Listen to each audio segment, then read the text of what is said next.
package in the mast. And then my daughter Amelia would later go on to tie another tourniquet for me, even later, out of blue bungee cord. And so, like I said, the ship is like being twisted and thrown this way and that on the reef.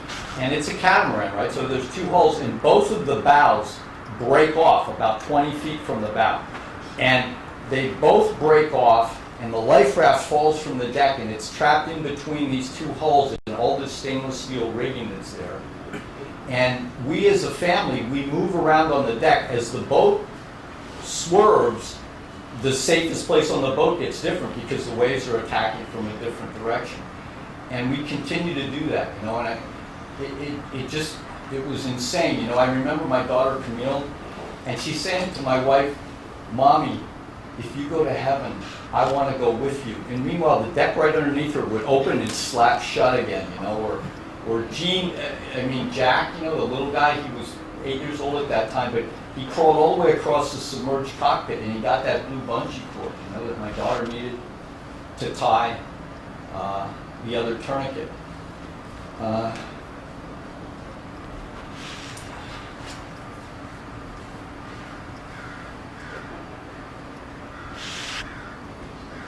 So we just had to hang on. I mean, there's nothing else to say. You know, we were being attacked like this. But thank God for my son Ben, because, you know, he stayed calm through this entire thing. My wife was completely in shock. You know, I mean, she was just uttering inanities. You know, she didn't make any sense ever. You know, she'd come up and talk to me on the deck, and not only do I have this mask pounding the crap out of my leg, but my wife is spouting off like, you know, she's in Florida or something. So at 1:30 in the morning, you know, this is well after midnight, Ben has been studying this reef that we're on, and he spots this one safe, higher spot on the reef, you know, about the size of one of these tables. And he understands alone that the boat's being obliterated, that there's very little of the boat left, and that these kids have to be gotten off. We've got to abandon ship. And over his mother's screaming at him, and he goes over the side, and he drops into the surf, carrying the canister of flares, and he's carrying that distress beacon that I told you about. And he plants that stuff up on the reef, and he swims back out, and he grabs Camille at age 5, and he holds her tight, and he brings her in and puts her up on the reef, and comes back and gets Jack. And by now, my wife and my son Ben, they know that they got to take care of the kids. They don't know how to get me off the boat. And it may be that I'm not going to make it, you know. I remember Ben saying that he didn't know if I was going to bleed to death or drown, but he didn't think I was going to make it. And then the strangest thing happened, you know. My wife, who had been in this kind of panic attack mode for hours, she decided that she was somehow going to free that raft from all the wreckage, you know. And so in the middle of the night, she just became a madwoman, and she went into a frenzy to free this raft, you know. And then she got Ben to come over, and Ben had found just the blade from a hacksaw, and he used it to saw through some of the stainless steel that was trapped in the raft, and they freed it. And the three of them, Ben and Amelia and Jean, they brought the raft around to this last little corner where I was sitting, the last part of the boat that was left. And I pushed as good as I could, and they slid me down and got me into this raft that they then surfed over the tops of the coral and got it up into a tide pool. And once in that tide pool, Jean put herself on one side of me and the little kids on the other side to try to keep me warm, you know, because I'm chattering, I'm freezing, I'm in a bad way.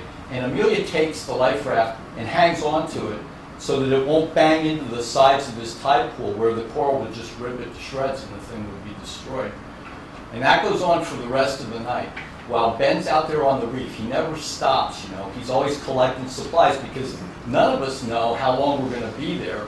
We don't know where we are, and we especially have no trust that any signal has been received by anybody. And so it goes until daylight.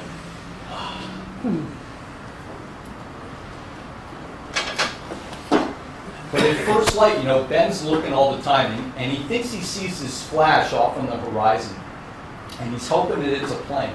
So he gambles, and he takes the last flare we got, and he fires the last flare off, and the flash disappears, and he's disappointed for a moment. But all of a sudden, from that same location, they can see the form of a plane, and the plane's coming right at us. And this search plane flies, and it comes down low over us, and it circles, and everybody's screaming, everybody's happy. Because what had happened was, see, that signal had actually been received in Wellington, New Zealand, and simultaneously in Canberra, Australia. And then the Coast Guard, the U.S. Coast Guard from Coast Guard Island up here in Alameda, they got into the mix, and now here comes the French in a search plane. But it's a search plane, right? And we're on a reef. There's no landing strip. There's nothing they can do to help us. They've just found us, right? And then we're perplexed, because the search plane flies off and it goes out like over the horizon, and then it comes back over to us, and then it goes back over the horizon, same direction again, and comes back over to us, and we have no way of understanding what's going on.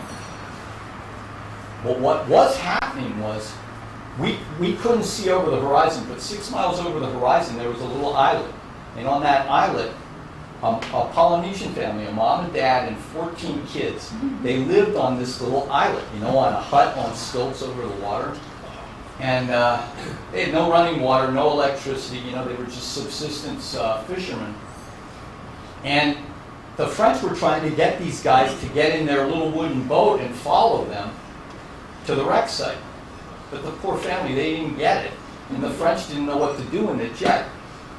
So what they did is they wrote a message on a piece of paper. They scribbled a rescue message and rolled it up, and they shoved it in a soda bottle and put a cap on it. And then they flew that jet really low, right past the huts, and splashed the bottle in the water.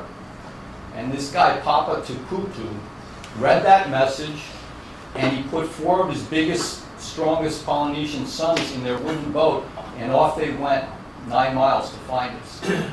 And they followed the French jet, because the French jet would drop smoke flares, kind of like crumbs on a forest trail to lead them out to the shipwreck. And they show up, and my wife is crushed.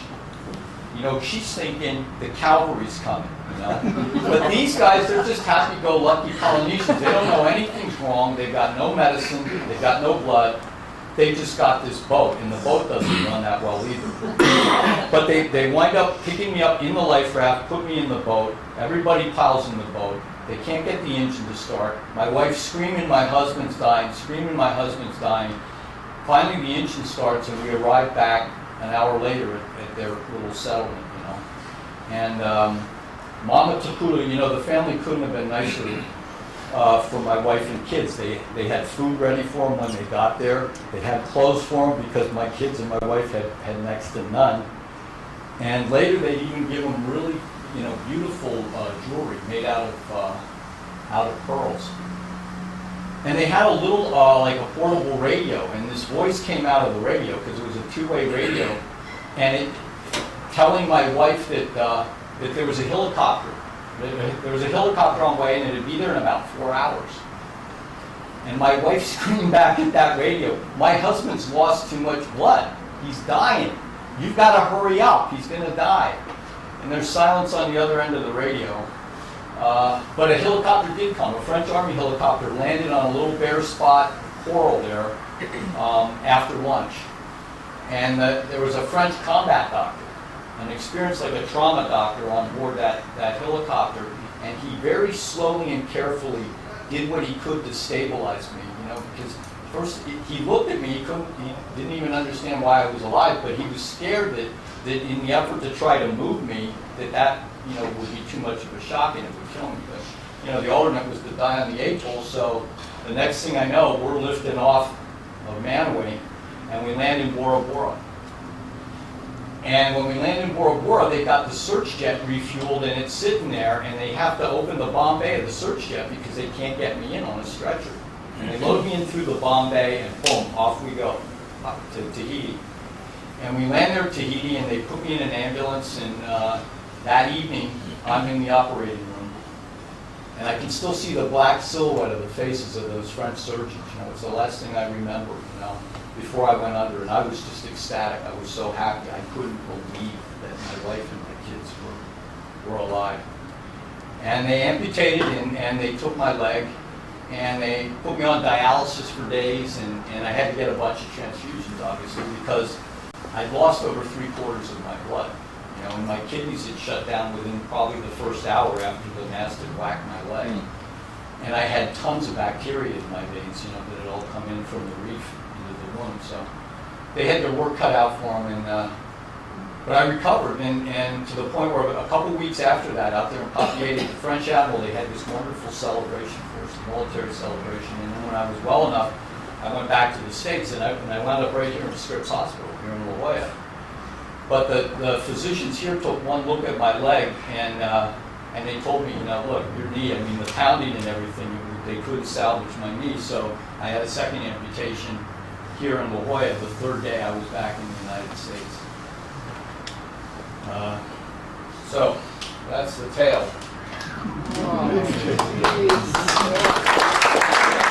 Oh, well, hang on a second. There's a little bit more.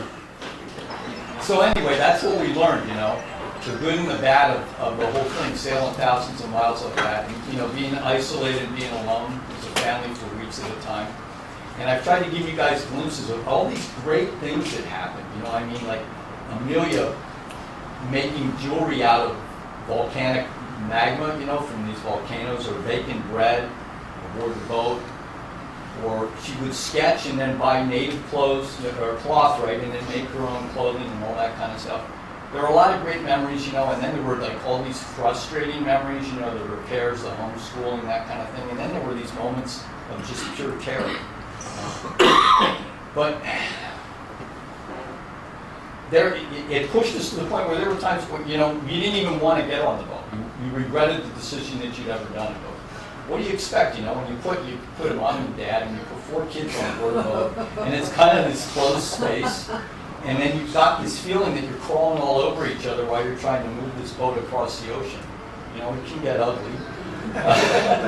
But what we came to discover, you know, the good and bad about each other on a very deep level. You know, I mean, we learn more about each other than maybe we ever even wanted to know. But you're on a boat, you're in a enclosed space, you're out in the ocean. You just got to deal with it. You know, and so when the chips were down, you know, and things looked darkest for us that night, when we were truly desperate and when we needed it most, you know, when every hope for salvation was gone. And we're out there on that reef. We're hundreds and hundreds of miles from nowhere. You know, out comes this pure light of resolve, you know, and trust in each other. And it was that light that gave us the fight to face this tragedy, you know, with open eyes, and to struggle throughout that night, you know, and ultimately for us to survive.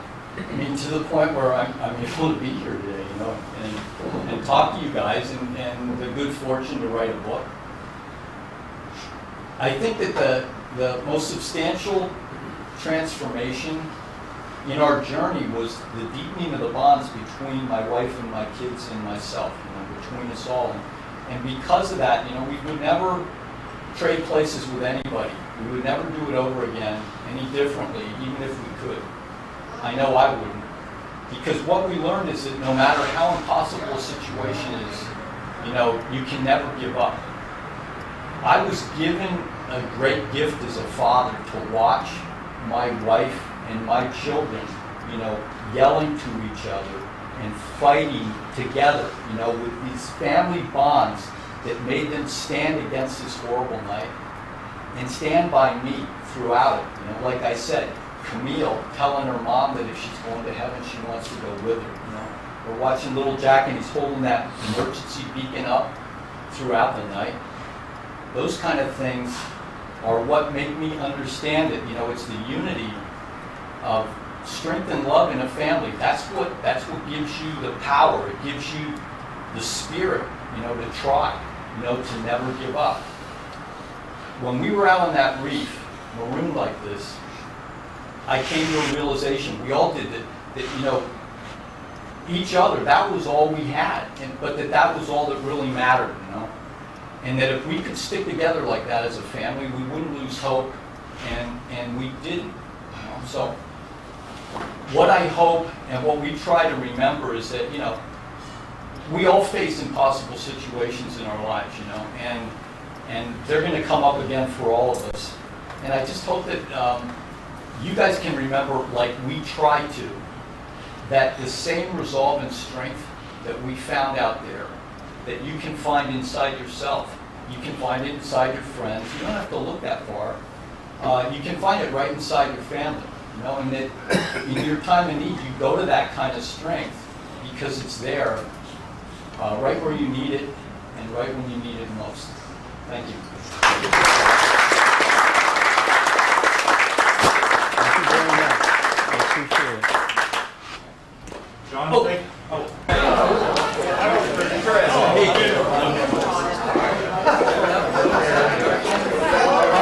Yeah, we go down there since like 2 months. I got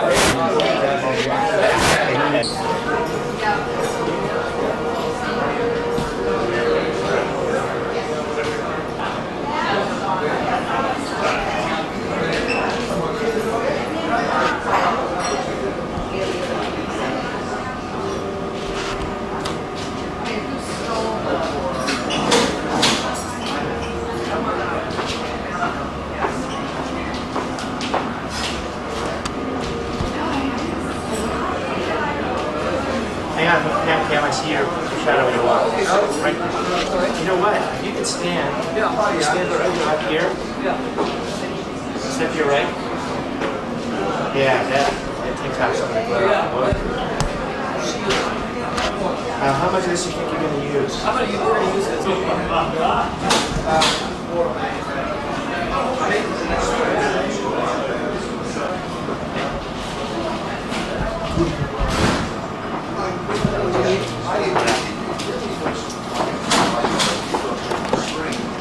So, you know, I don't think that this is a good day to go down there anyhow because it's so overcast. So great. So let's just pick another day. Okay. And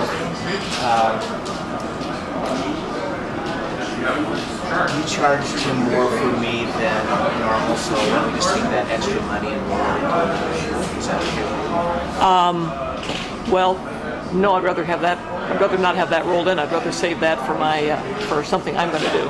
I've got. But let's see. Yeah, I'm just thinking about a couple of lines. What time is it now? Do you need to run? Well, he's going to be here for a while, so Yeah. this is Okay. You know, this is going to end at Okay. 10:30 if we did your thing. That's cool. I'm just trying to think. I don't think. Oh, they're going to sign those books. That'll be a little while. I was just trying to think of. I'm thinking even if we did it on top of the roof or something, I'm afraid there'd be too much of that noise from the noisy. Just gray, yeah. Well, I was thinking that would be kind of like a gray. But no, it would be nicer on a day when you saw water, and it would be great to do that. Yeah, if you're going to do it, you should Yeah.